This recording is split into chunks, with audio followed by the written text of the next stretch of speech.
বিশ্ব রাজনীতির দৃষ্টি এখন ঘুরছে চীনের রাজধানী বেইজিংয়ের তিয়ানআনমেন স্কয়ারের দিকে। আগামী সপ্তাহে সেখানে আয়োজিত হতে যাচ্ছে বিশাল সামরিক কুচকাওয়াজ।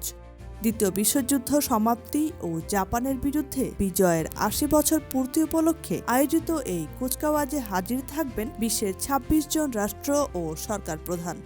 সবচেয়ে আলোচিত উপস্থিতি উত্তর কোরিয়ার নেতা কিম জং উনের। এটাই হতে যাচ্ছে বৈশ্বিক নেতাদের সঙ্গে তাঁর প্রথম প্রকাশ্য একক মঞ্চ। চীনের পররাষ্ট্র মন্ত্রণালয় জানিয়েছে, উত্তর কোরিয়ার সঙ্গে তাদের ঐতিহ্যবাহী বন্ধুত্ব অটুট থাকবে।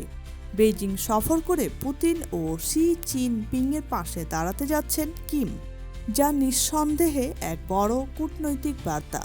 রাশিয়ার প্রেসিডেন্ট ভ্লাদিমির পুতিনও থাকবেন এই মঞ্চে, আর সেই সঙ্গে উপস্থিত থাকবেন চীনের প্রেসিডেন্ট শি জিনপিং।